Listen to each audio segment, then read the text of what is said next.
Bonjour, nous sommes le 19 février 2023, avec une météo qui semble relativement bonne pour un mois de février. On a des nuages, bon, le ciel est couvert depuis un petit temps, hein.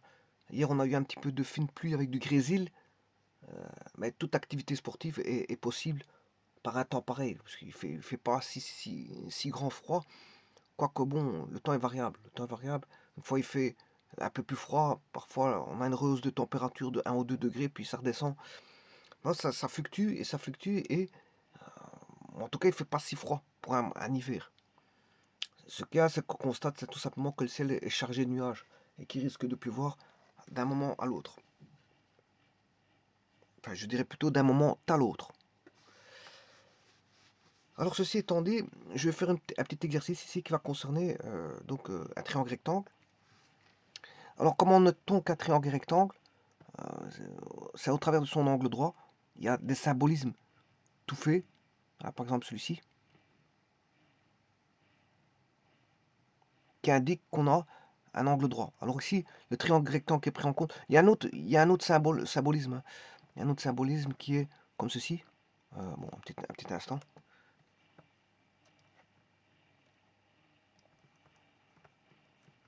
Voilà, il y a un autre symbolisme que voici.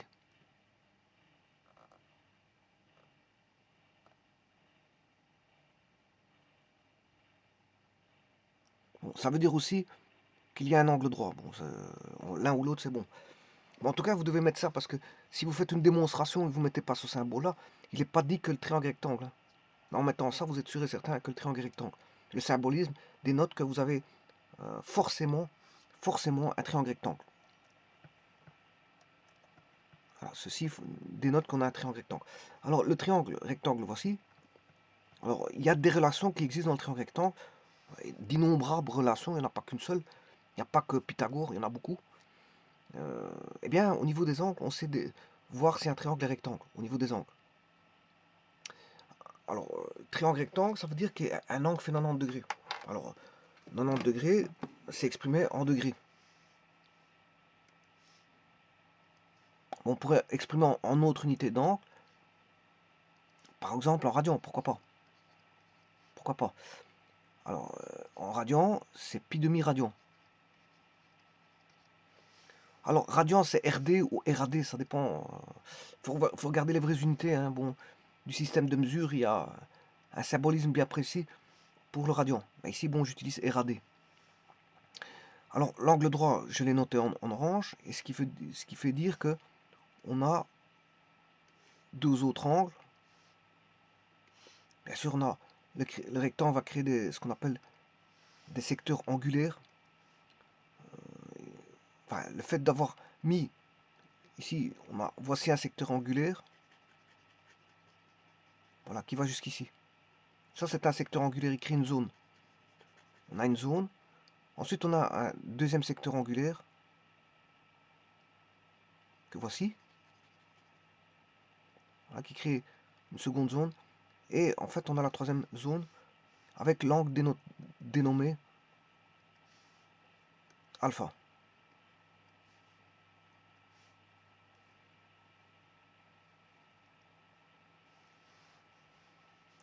Petit instant, je sais pas qu'est-ce qui se passe. Voilà, alpha. Alors, je fais de même de l'autre côté. Là, on a un secteur angulaire. En voilà un. En voilà un second.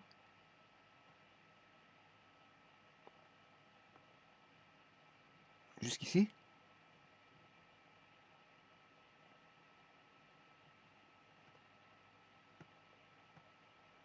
Et on a le troisième secteur angulaire que je vais noter bêta.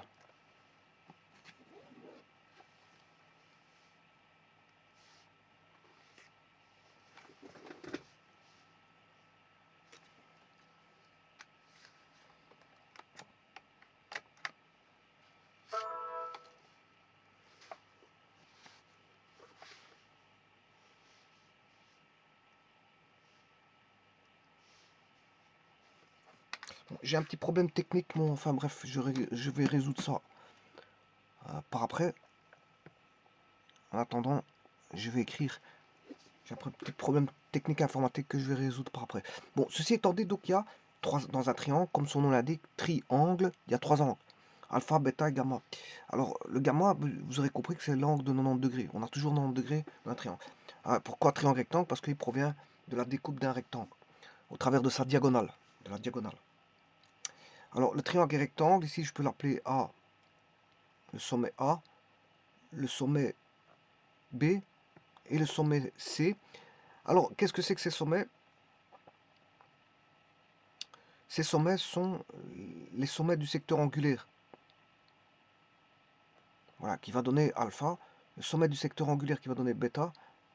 Et ici, on a le sommet du secteur angulaire qui va donner gamma, et dont l'angle fait 90 degrés.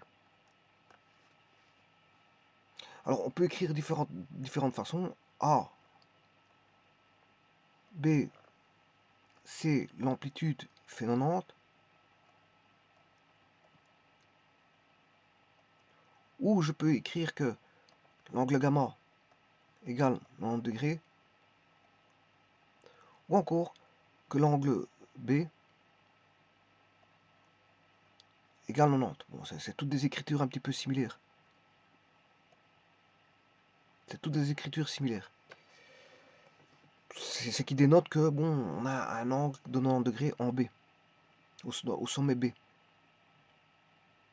Alors celui-ci donne l'écartement.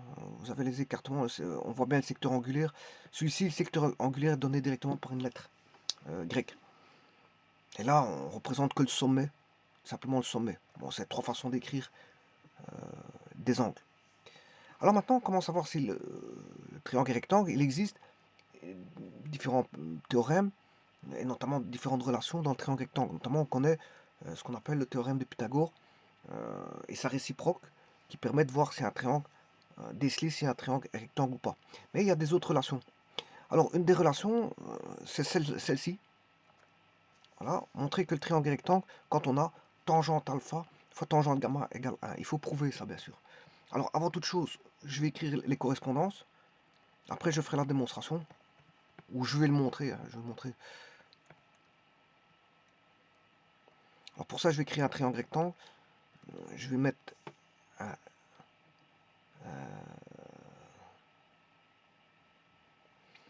bon, je vais mettre 3 sommets. Le premier, je vais mettre en 0, 0.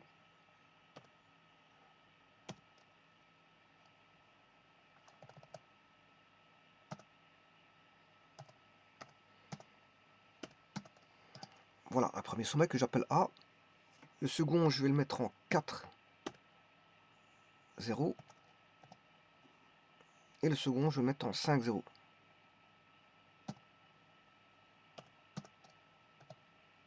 Euh, 0, 5.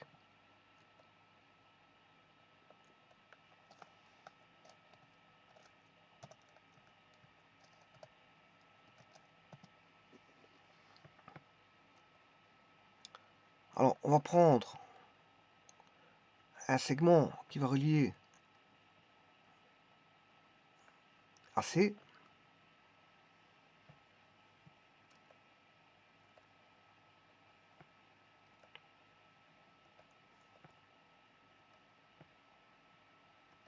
Un segment qui va relier AB et un segment qui va relier BC. Maintenant, il faut positionner les angles.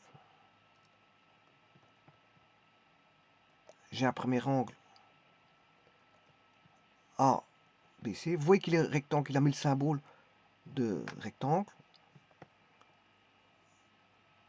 On a l'angle ACB. Voilà, ici il fait 38. Et on a l'angle CBA.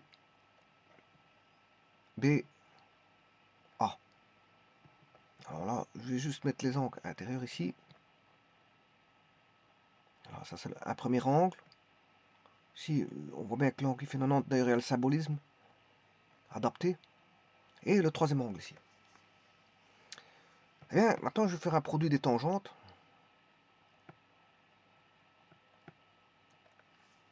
Tangente. Alors, la tangente de 90, ça n'existe pas, je vous le dis tout de suite. Hein. Parce que la tangente est définie pour x différent de pi demi plus kpi, avec k appartenant à z. Donc pi demi, on n'aura pas ça. Alors kpi, bien sûr, c'est pour les cercles trigonométriques, parce que bon, ici, on va jamais dépasser 180 pour la somme des angles. Hein. Alpha plus bêta plus gamma fait 180. On va jamais dépasser 180 dans les triangles. Et on n'aura jamais un angle qui vaut 0, parce qu'un triangle, il faut au minimum voilà, un angle différent de 0. Il y a 3 angles. Il faut l'existence de 3 angles. Donc les 3 angles doivent exister. Il ne peut pas avoir un angle qui fait 0. Ça, voilà, on a quelques conditions de l'existence du triangle. Ici, notamment rectangle, pour avoir un triangle rectangle avec un angle qui fait 90. Et j'ai choisi alpha, qui vaut 90.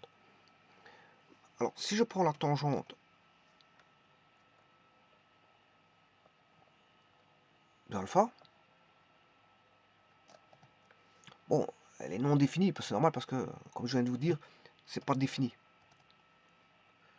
Tangente bêta,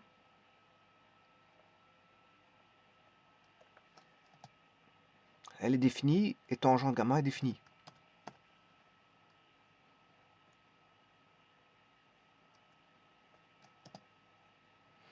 Ce qui veut dire que, bon, est-ce que je sais faire tangente alpha fois tangente bêta? On ne peut pas parce que, bon, il n'est pas défini. La tangente alpha n'est pas définie. Est-ce que je peux faire tangente alpha fois tangente gamma? Ben non, elle n'est pas définie. Donc, je ne peux pas travailler avec le petit a qui vaut tangente alpha. Par contre, ce que je peux faire au niveau des angles, c'est uniquement tangente bêta fois tangente gamma. Alors, si je fais b fois c,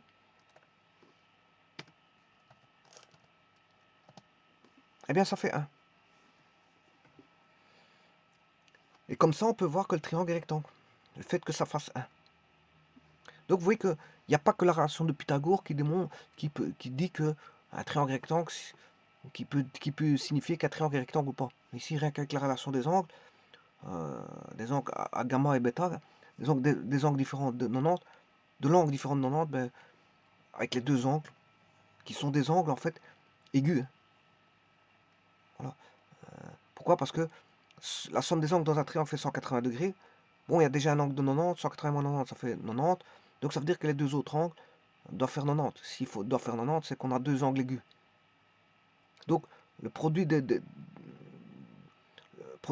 tangentes des angles aigus ben, donne 1. Eh bien, c'est ça qu'il faut montrer ici. Alors, comment ça se fait que ça donne 1? Alors, ici, il faut démontrer justement, là, il faut montrer que le triangle est rectangle. Il faut montrer que le triangle est rectangle. Quand on a cette relation-là, tangente alpha, ça veut dire que, ici, en d'autres termes, il y a 3 angles dans un triangle, alpha, bêta et gamma. Donc, ce qui veut dire qu'ici, ce sont deux angles aigus. Alpha et gamma. C'est deux angles aigus. Ce qui veut dire que le bêta, il vaut pi demi. Bon, je vais travailler en radian. Donc, je dois trouver que tangente bêta vaut pi demi.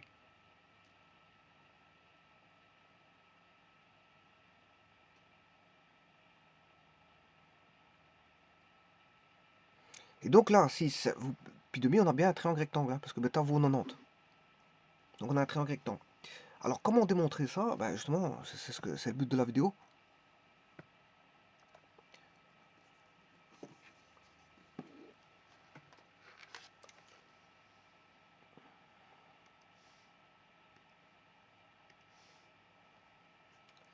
Bon, si j'écris tangente, je sais plus quoi, alpha et gamma. Tangente alpha fois tangente gamma égale à 1. Ceci, c'est la même chose que d'écrire tangente alpha égale 1 sur tangente gamma. Ça veut dire que tangente alpha est égal à la cotangente de gamma. Mais attention qu'on a une relation, on a à faire un triangle. Alpha plus bêta plus gamma égale pi.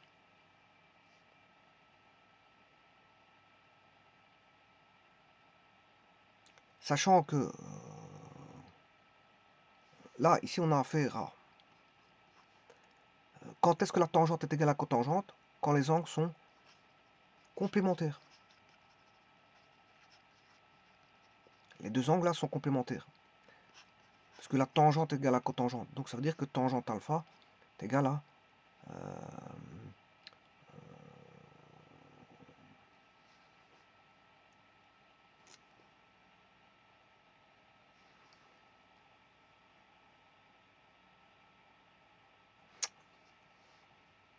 tangente alpha est égale à tangente pi demi moins gamma.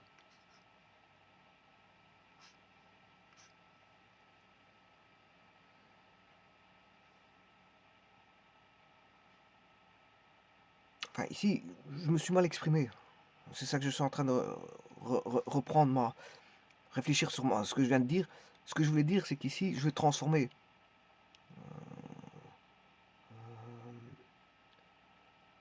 cotangente gamma en tangente gamma. Mais de toute façon, on voit bien que quand on a tangente égale à cotangente, on a un angle complémentaire. On a un angle complémentaire, on le voit. On le voit, hein, le fait que la tangente égale à cotangente, c'est qu'on a un angle complémentaire. Mais je fais pas, je déduis pas directement comme ça. Je préfère déduire comme ceci. Je repasse par tangente gamma, c'est tangente pi demi moins gamma. Et là, on voit vraiment, voilà, l'angle complémentaire. Donc, on voit tout de suite que alpha et gamma sont complémentaires. C'est-à-dire que gamma vaut pi demi moins, que alpha vaut pi demi moins gamma. Et bien maintenant, on va réécrire la relation d'angle. Donc on a l'angle complémentaire. Le complémentaire fait en sorte qu'on a alpha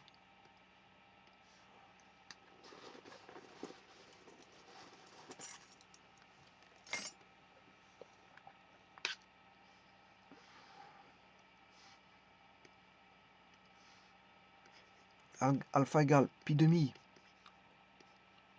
moins gamma, que alpha plus bêta plus gamma égale pi. Alpha plus bêta, alpha c'est pi demi moins gamma.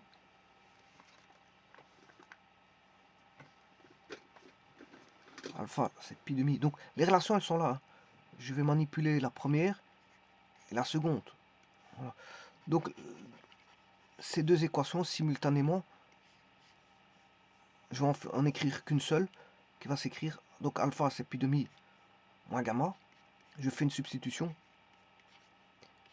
Plus bêta plus gamma égale pi. Et qu'est-ce qu'on constate ici? Moins gamma plus gamma ça fait 0. Ça veut dire que je peux sortir pi est égal à pi moins pi demi. Et voilà, ça démontre que pi bêta est égal à pi demi. Donc le triangle avec alpha, bêta, gamma, il contient un angle droit en bêta. Voilà, donc là on a bêta, et alpha je peux le mettre là, ou inversement. Je peux mettre bêta là, ou alpha là. Mais en tout cas, il y en a un qui vaut 90, c'est... Oh ici, attention que c'est pas bêta, c'est gamma.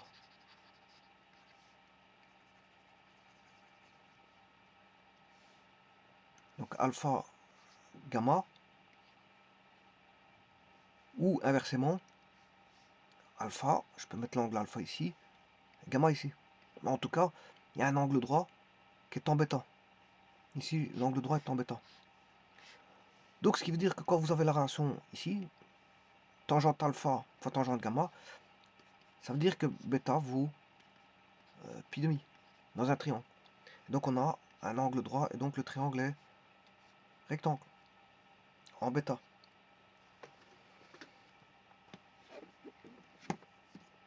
Et voilà pourquoi on a la raison pour laquelle ici on a une autre relation qui permet de dire si un triangle est rectangle, c'est bien non pas le théorème de la réciproque de Pythagore, oui ça on peut le voir, hein, théorème de la réciproque de Pythagore. Comment faire?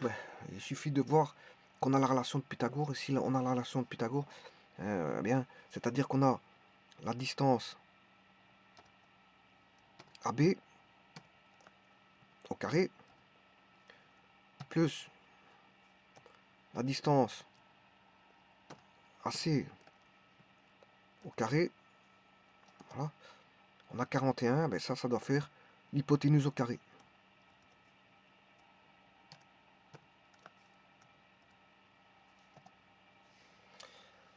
Voilà. Bon, maintenant, cette relation-là sur les tangentes peut être intéressante dans certaines démonstrations. Certaines démonstrations, on peut aller tirer cette relation-là qui est intéressante. Elle est intéressante en plus d'un titre, parce que les relations qui existent en trigonométrie, il y en a énormément. On peut trouver beaucoup de relations. Voilà, et ça, c'en est une. Donc, quand vous avez ceci, quand on a un triangle, bien sûr, il faut qu'on ait un triangle. Tangente alpha fois tangente gamma égale à 1 signifie qu'on a un triangle rectangle.